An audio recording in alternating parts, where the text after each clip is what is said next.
introduction. We also have joining us today, Kelly Sheldon. She's our VP of Marketing. So she runs a lot of the performance marketing programs that we operate on behalf of clients and can probably field a few of the questions you might have even better than I can.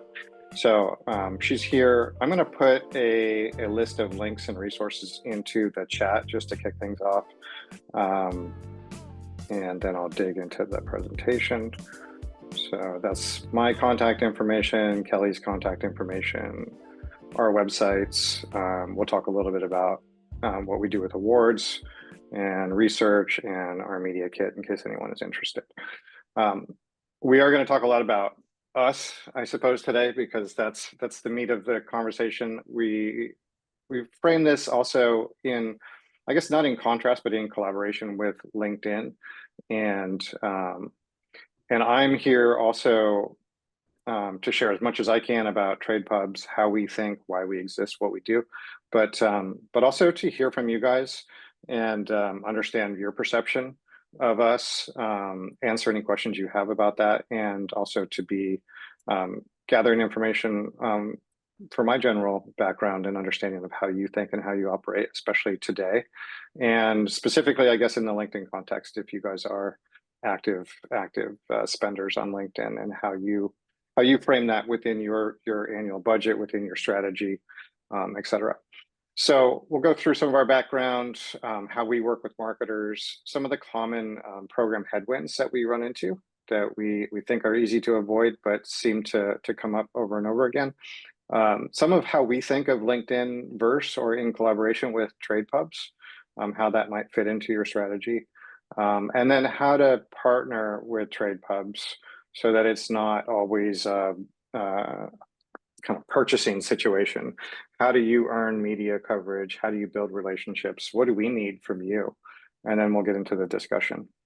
So a little background on us and myself. I've been at this for a long time. I actually started, CMS Wire was our first publication. I started that in 2003 as a hobby blog. And it evolved over time. 2009 was about when we started hiring employees and really making it a more serious and mature business. And we've grown organically since then. So now we have about 3 publications. There's some overlap. There's a bit of a Venn diagram between them. We talk a lot about digital experience, somewhat on the customer side, then in the workplace and the employee side. And then our 3rd publication is really focused on AI, which is more of a technical focus, obviously, and it threads its way into the other 2 publications, as AI is doing in every aspect of life these days, it seems like. We have an editorial operation that produces 150 plus unique articles per month. We actually published about 200 in September. We run about 4 TV shows. These are all digital. A lot of the content from the TV shows also turns into podcasts. We run events, executive roundtables, webinars, wine tastings. We frame these as the wine tastings are educational, but we try to really focus everything on educating and serving our audiences. And our North Star is really about what can we do to advance the careers and the success of our readership. That's what drives our decision making internally. So as part of that, we do have a research team. We produce a set of annual reports that look at different aspects of each community. And that research, some of it we've been running for 10 years, accumulates a lot of data. So we license some of that data to people to build some of their own derivative products out of it. And we do custom research. We have a studio team that produces sponsored articles, the creative derivatives from the research. That could be white papers, presentations, reports, ebooks, things of that nature. And then we have a marketing services arm, which is the majority of our revenue today. And that gets very tactical, lead gen, multi-touch, email blasts, webinars, display ads. But really on the more strategic side, and we'll talk about this later, that's when we build marketing fabrics that really tie all these pieces together and have a more durable kind of machinery where we really get to refine things and work as a partner with our clients over time to build a long-running demand machine. And part of that is always brand awareness, but a lot of who we work with are SaaS software companies, and they're very pipeline oriented, unsurprisingly. So that often is the metric by which we're evaluated against. And finally, we run an awards program. We've done this for about 5 years, where we recognize both the leadership. This is often coming from brands, and then we recognize SaaS vendors who are innovative in their space. And that's actually operating right now. If any of you are interested in pursuing anything like that, the URL is in the notes that I provided there in the chat, and we're happy to give you guys a discount code. And some of the award categories, especially for the brands, are free to apply to. All right, so why do we exist? Really, even before AI, if we can even remember that far back now, since we've been so on our back foot for the last couple of years trying to absorb all this. That in the digital space, there's just been an endless supply of disruption, and trusted information is a key to moving forward in your career. And so we are out there news gathering, multi-sourcing stories, building a database of facts. We do cover news. We also do news analysis, and we have an entire operation around what we call our contributor network, where we work with practitioners from the brands, and we've worked with Carter, for example, in this capacity as well. And they're bringing their stories from the trenches straight to our audience. And we work with them to craft the content, edit the content, embellish the content, add details that we know about these things. So it becomes a teamwork with the practitioners to produce this content. That's about 45% of the content we produce, is really bringing that information straight from the practitioners, who have no real vested interest here, other than to a lot of them just enjoy talking about what they do and building their personal network, building their personal brand through that experience. So it's very high quality information that we then put our professional editing team on top of, and bring in context that we are able to add to that. So that's what we really drive for, is information, data, research that can inform our audience and help them do their jobs better. As Carrie mentioned, we have 3 communities. CMS Wire is the oldest one. It's been around since 2003. That is very focused on customer experience, digital experience. So all of the digital infrastructure that is public facing, enterprise grade typically. And there's a lot of focus on the customer service side of it, and especially these days, the last couple of years, on what's happening in self-service and contact centers, and how AI is transforming that world pretty significantly. Reworked is really focused behind the firewall. How are employees getting work done? How are large multinational companies scaling collaboration? How are documents being managed? How are work management systems evolving, scaling, et cetera? And how people are managing employee experience, employee recognition, and things of that nature. We don't get too far into the HR world. It's a big, complicated world that we're not super focused on, but we're looking more at some HR tech and a lot of workplace systems, like very work and collaboration focused in that publication. And then Vector is looking at core AI technologies, enterprise AI, and it feeds a lot of content into and receives content from the other 2 publications. So there's a little bit of the overlap in the content streams there. We've worked with a lot of clients, been around for 20 plus years, pretty much worked with everyone in the tech space at some point or another. Probably have processed between 200 and 300 million in demand gen programs during our existence. So we've seen a lot of what's out there. We've worked with all sizes of companies, from 50 people up to 100,000 plus. We've worked with IBM, Google, Microsoft, all the majors. They're not that fun to work with generally, complicated operations. A lot of what we do tends to be in the middle of the market. And some of our customers are very tactical, and they're just like, well, we're going to run a webinar every quarter. And some of the customers, we're building very elaborate infrastructure that we will cover in a second, but we think of those as more marketing fabrics. So in general, this is how we tend to work with marketing teams. It's brand awareness. Sometimes that's building new brands. Sometimes that's launching. Sometimes it's events oriented. There's demand programs that can be top of funnel, mid funnel. There's the more persistent fabrics, which tend to be focused on lower funnel and moving people through a maturation process to the point where they're starting to be sales qualified and they're going straight to the sales team. And then we have this custom research function and the data gathering function that turns into direct outputs. Like we sometimes run annual programs with our clients where every year they're doing their research again. And in other cases, they're really looking for data and they just want to take the data in, and their team's going to work with the data from that point. So it's a mix of use cases there. And as I said, our content studio is around to produce reports, or to sometimes we backfill when people are just strapped and they're like, I want to launch this campaign, but we don't have the creative resources right now. Then we'll support them on the creative side. Then our impact awards, it's you can check out the link in there, but we've got about 14 categories that we recognize. We collect all of the applications, and then we have a body of about 400 judges who are all expert practitioners who participate in the judging process for that. It takes a couple months, and then we recognize people in the spring of the year. And the premise of, at least on the marketing side, is that we offer people the opportunity to engage their target buyer where they're out learning. And of course, our properties, our audiences, our communities are just one place where they're learning. But that's the unique premise is, we're fairly far down the taxonomy in terms of what we talk about, right? We're not a general publication. And that's what's interesting, I think, in general about trade pubs or professional groups, is they tend to have a pretty tight focus.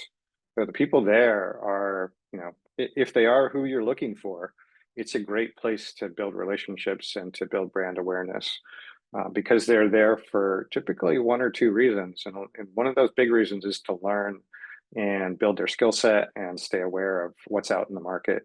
And definitely when they're in a procurement process, they're going to go there and they're going to learn and they're going to research. And so what we coach the people that we work with on is to really focus on education and stay away from anything that even smells pitchy. And people don't always listen, that's for sure. They come in with their title, they come in with their topics, they come in with their material that they've run somewhere else, and they're like, we're going to do this again with you now. And so we don't always have the opportunity to have that influence.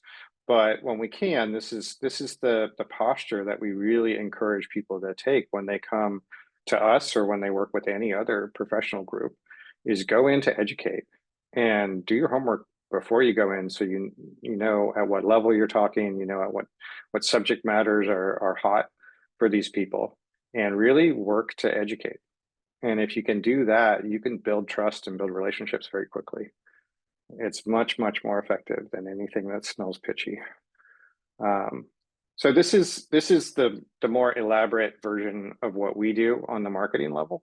It's a durable, long-running system. We typically, it can be short running, but we typically run these 3, 6, 12, 24-month programs. And what this is a composition of everything we do. So all of these things in here are available as one-off tactical. You can do one of these things, but when you put it together, that's when, for us, it becomes really interesting. You get at the top here, you get this consent pool. So the consent pool is, at some point, these people have opted in to hear from our client, and then over time we go through this educational cycle. And these events are observable in our platforms. So people accrue points, intent points over time.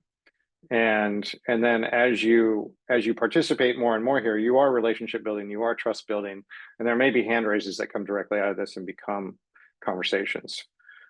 When we run our virtual events, we think, whenever we're evolving these products, we're thinking, how do we take this virtual event closer on the spectrum to a physical event, something that looks like a breakout session in a conference where the speaker walks off stage and there's a line of people waiting to talk to them. They're walking down the hall. Someone taps them on the shoulder and says, "Can we get a coffee?" So we try to reach into that world while knowing we'll never get there 100%. So we try to create these one-on-one conversation experiences as much as possible during this process.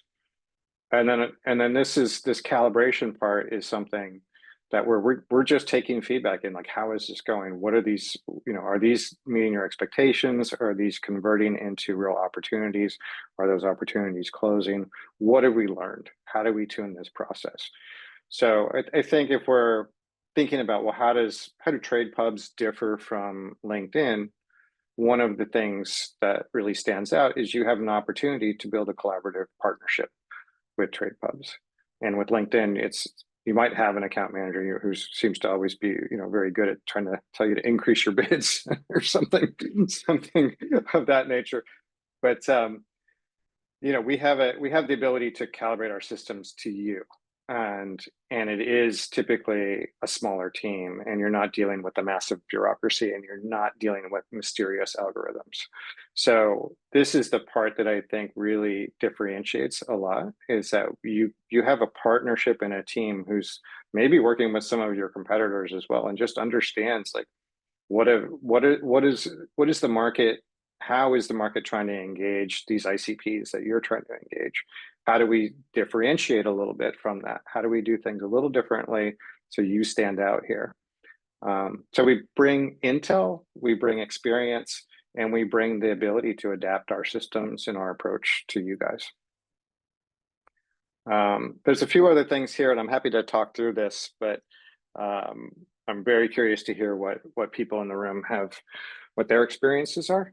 Some of this data has come out recently. There was a post by John Miller, I think yesterday morning, where he was surfacing a bunch of information about the ad networks and LinkedIn cost per acquisition and things of that nature. But in short, if we look at audience intents, LinkedIn it's pretty diverse. Why are people out there? Why are you out there? Is this a coffee break? You're looking for distraction? Are you building your personal brand? Are you looking for a new job? Are you looking to hire somebody? Are you building your corporate brand? Are you selling instead of buying? Or is this just social and you're chatting with your friends? So there's a lot going on in the LinkedIn environment, and it's not necessarily buyer intent, right? So by contrast, when you find a professional community, you're looking at people who are out there to learn. They're certainly tracking current events as well, if there's news coverage involved. They're information gathering. Oftentimes they're doing procurement research, and they're doing their own research, maybe market research for their product or their company. Topical focus, LinkedIn, very algorithmically driven. So that could be good, could be bad. Whereas with the trade pub or a professional group, you've got a cluster that's really tightly defined, typically, and people are there for that. It's not an accident that they're in the room. ABM targeting, in most cases, it's really not that different. It varies a little bit by tactic. Person targeting, on the other hand, I think is super different. And I say this as someone who has been very involved in our programs, and we're not allergic to using LinkedIn. We use LinkedIn as well. But you have to ask yourself, there's a curious question, even if you've never drilled really hard on the targeting, the job title targeting in LinkedIn, but LinkedIn normalizes job titles, right? You're not doing exact matching ever in LinkedIn.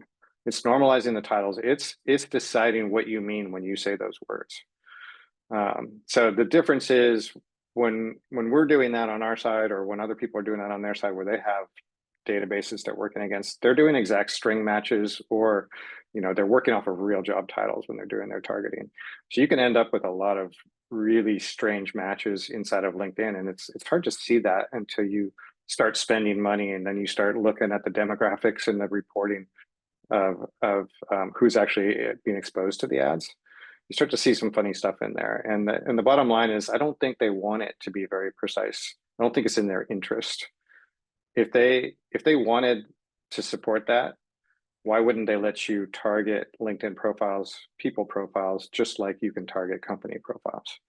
It's not possible. So I think that's an interesting question to noodle on a little bit. It's definitely a big difference between people who have the ability to target individuals and what LinkedIn does, which gives you a kind of a fuzzy mapping into approximately that individual. The black box algorithm cost, we found cost to be very unstable. We've talked with Carter about this a little bit, and Carrie, and things come up and down. You hit your mark and then you don't. You wake up tomorrow and it's a different situation. Whereas with trade pubs, typically you're negotiating the cost up front. Your costs are fixed. They're locked in, they're predictable, and you don't have to spend months trying to get to that cost. So you don't have that sunk cost of achieving your target cost. And same with fixed programs. Typically, a trade pub or a professional group, you're negotiating the contract with specific outcomes, and they're not changing halfway through because an algorithm changed or the competition went up or down. And costs, ballpark, they could be the same. I think the difference is the cost that you negotiate with the trade pub or a professional group. That's the cost on day one. Whereas the cost you pay for LinkedIn or any of these other programs where you have to optimize, you lose a lot of that cost. So what percent, when you finally do achieve your target cost, what percent of the acquisitions or the impressions or whatever it is you're aiming for, what percent of that was actually at the target cost? And then if you average the cost, then you get your real cost. So there's a little bit of a mind game there, and that, yeah, you hear you can get this, or the rep will tell you you can get that. But the process of getting that is going to cost you a lot of money to get there. And then at the end of the day, you go back to that targeting, you might not actually be targeting exactly the right people. So what percent of that audience you've been targeting or that you're getting is actually the target that you asked for? There's a I would say a 20% miss there pretty easily. Anyway, I think we can talk a lot about this. We can come back to this slide if that's useful to people. I don't know. In the discussion section, I'll move on quickly. I mentioned our research services. I won't go too far into that. We can basically reach most of the Fortune 1000 for that, and hit our audience with tap into the most sort of high intent, longest serving members of our audience as experts in this cycle. Our annual reports look at the state of different aspects of these communities. So the state of digital customer experience, the state of the digital workplace, and how AI is impacting those two practices. And then we look a little bit at the roles and how the leadership roles are changing as well. We're a little focused on the CMO here because it was a marketing audience that we're talking to today. And then just a little bit about the common pitfalls when people run programs with us, and what, I think it's a little bit like how to think differently when you work with publications or professional groups versus ad platforms. So I think that one big thing is the first two bullets are kind of the same, like this vending machine input. Like, I'll just put money in, I'll get this thing out, or I'll tune my dials and get this out, and you don't really talk to people. So this is a conversation, it's a collaboration. That's how you succeed, it's how we succeed. Like, we need the feedback. We also need as much information up front as we can get. This is where people underinvest, I think, in these relationships, and just kind of think of it as turnkey, and they spend a surprising amount of time negotiating the contract. And then once you get going, they sort of leave the room. They're like, okay, go do it. And the it is not as well defined as it could be. The feedback is, late or never.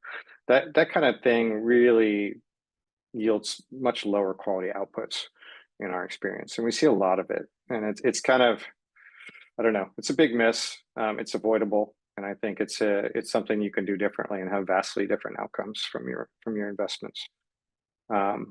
We see a lot of people with overly precise targeting. There's no like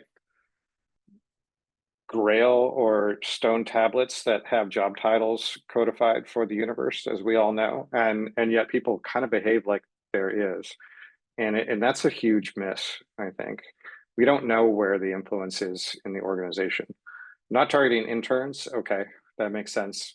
But when we get into like very precise seniority levels across a range of organization sizes, that just makes no sense. And so I think it's a mistake. We've seen a lot of it in the SaaS environment over the last 2 years, where targeting just got more and more and more precise. And I think it's been a fool's errand to pursue that with such precision.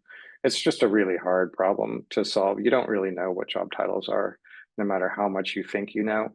It's you gotta loosen up a little bit and leave the margins kind of free to pick up the people that don't have the titles you're expecting. Um, that's a really common error, I think. And then this lack of iteration and feedback is really tied to that lack of collaboration. Like there's a lot of opportunity. Like when we're operating with a client, like we're there, our team is like thinking all the time, like, how do we make this person, how do we make this company most successful? And if we don't get feedback, we just don't know. And we're able to iterate on your behalf. Like if you're out working in ad platforms, it's on you to iterate, unless you're running really sophisticated automated multivariate testing, then that's an exception. But we're here doing as much of that for you. And if we don't get the feedback, or if we get it really late in the campaign, then we can't do that for you. So you're kind of missing out on that horsepower that our team or your trade pub partner might have in the stable, waiting to help you, and you're just not feeding them. You're not setting them free. So these are all, I think, really avoidable misses that we've been seeing over time. And a lot of it just comes down to this idea of don't think of your partners like this as a vending machine. Don't think of them as an ad platform. Work with them as a partner, communicate with them, because a lot of them are there. It's their job, sun up to sundown, to make you successful. But if you don't feed them the information, they don't know what to do. And getting back to the earned and what do we need? How do we become a partner outside of any kind of paid contract? There's definitely a bunch of two-way streets there that I think we're all open to. We all thrive on. So first of all, we're in the news business, right? So if you want to build relationships with editors, come to them with meaty news and come early, right? Pave the road.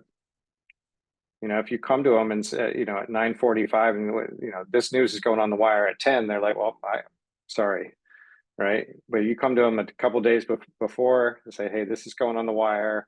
Here's some imagery. Here's some interesting stuff about it. We got a range of quotes that might not be in the press release that would be unique to you.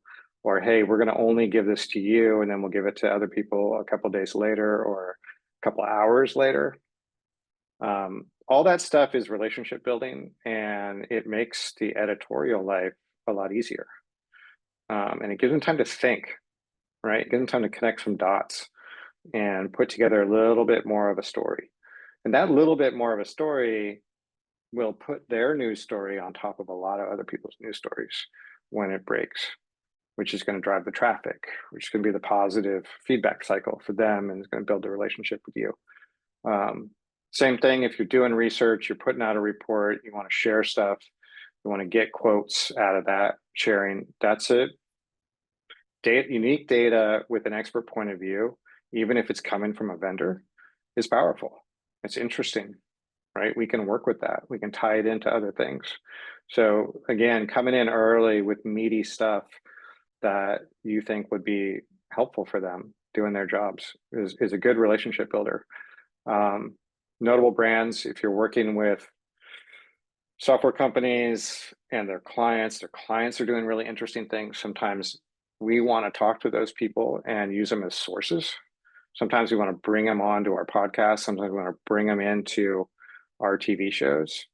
So bringing those people in, even if they're connected to you, is just another relationship building, right?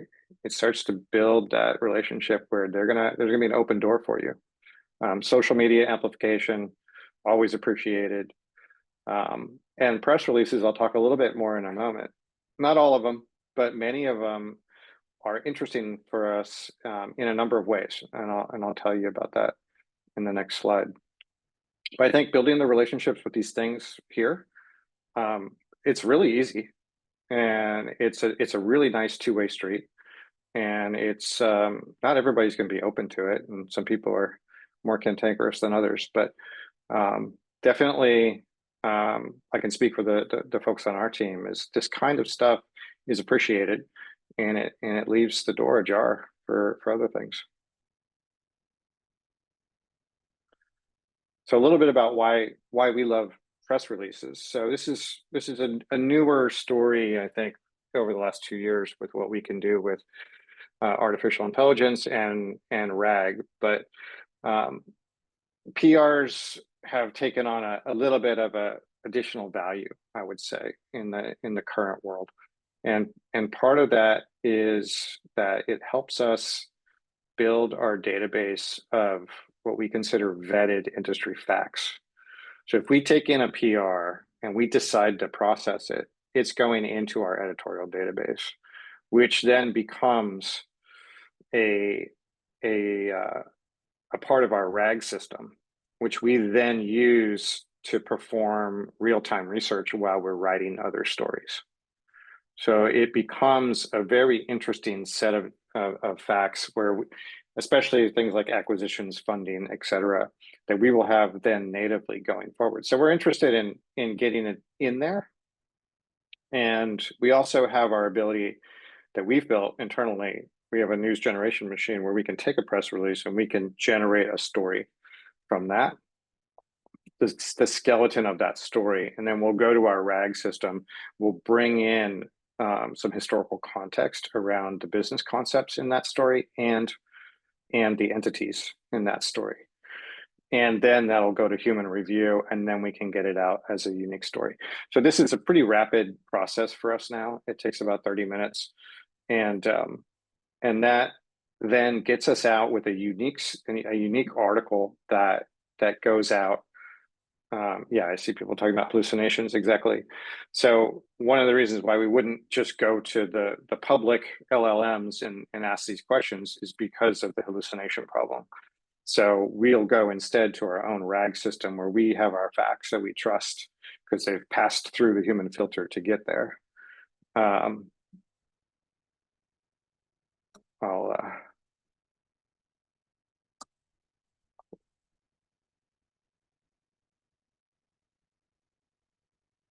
So that's what I'm referring to with the RAG system is Retrieval Augmented Generation. So it's a vector database where we put all of our editorial. We have 22 years of editorial content in a vector database that we then have built our own LLM interface to that we have connected into Slack. So we have a robot in Slack that our editors can talk to, and they can say, give me the background on Twilio segment over the last 3 years. What acquisitions were made, what funding happened, what's happening with that company. And it'll bring out like 2 or 3 paragraphs, all with sources linked back into our own content. So it's a very rapid way of us mining 20 plus years of our editorial history, which is pretty cool. So nowadays, just like the LLMs are hungry for content, we are hungry for what we would consider vetted facts about the industry and about the industry players. So that's where press releases have taken on a bit of a greater value, I would say, for us over the last couple of years. So what's interesting so we can get the story out quickly, that's cool. We can test the market response and the ranking with our story. So then if we see this story popping and we see a lot of interest in it, then it tells us, okay, now let's go deep on this. Now we'll build the real editorial story and the news analysis behind that story. So it gives us kind of quick bait fishing. We're like, oh, we hit something warm here. This is looking good. Let's put some resources on it and go with the second story that's much deeper and has multiple sources, is all 100% unique content, etc. So I hope that makes sense. I can talk more about that if there's interest in it.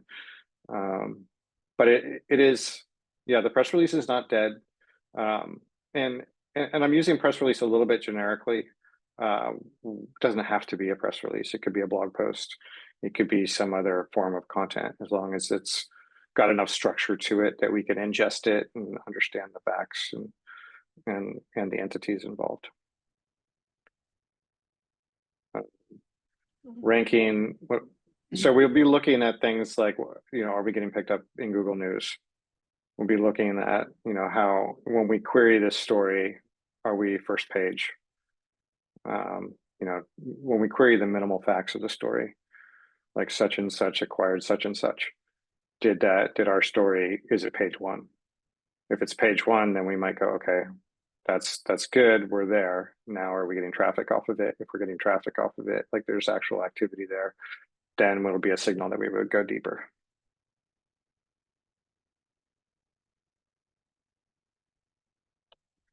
All right, that's all I've got. Little recap here is trade pubs, professional groups. I think they're a unique island where people self-identify and show up with a very specific interest. Marketers and trade pubs, we can be, there's symbiosis possible. We can feed off each other. We can work together. Brand awareness is definitely a start, and then this concept of marketing fabrics, I think, is unique, where trade pubs have a lot. If they have a sophisticated enough digital operation, they have a lot of tools at their disposal, including, in these intent audiences that they can then retarget in other places, and first party data that allows them to then actually target people also on LinkedIn or other places. So there's quite a lot of tools that these folks have because of the first party data. And then I think I don't think it's one thing or another. It never really is. I mean, most of our clients, when we track their activity in LinkedIn, everybody in our CRM, we find them on LinkedIn automatically. We look at what their ad spends are. We use LLMs to summarize their ads, so we know what topics they're investing in. So when we pick up the phone, we know where their budget's already going. And almost without exception, our clients are active on LinkedIn. So I don't think this is an either or thing, but I think LinkedIn can also be the lazy answer in a way, because it gives you a sense of control to some degree. You've got dials you can adjust every day, but I think it's a miss if you're not engaging also in the professional groups and the trade publications.